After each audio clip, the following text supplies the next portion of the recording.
Hi guys, আসসালামু আলাইকুম। কেমন আছেন সবাই? আমার পেঁয়াজের আগা লাল হয়ে যাচ্ছে। কি ওষুধ দেব, কি স্প্রে করব, তারপর জমিতে সেচের প্রয়োজন কখন,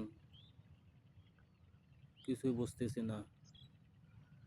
দয়া করে আপনারা কেউ যদি দেখে থাকেন তাহলে কবে কিরকম সেচ দেব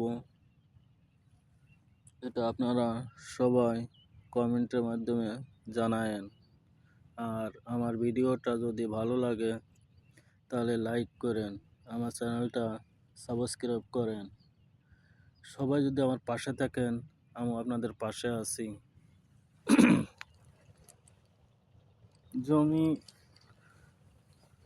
পেঁয়াজ গাছের আগা লাল হয়ে যাচ্ছে, তারপর জমিতে কবে সেচ দেব কিছু বুঝতেছি না।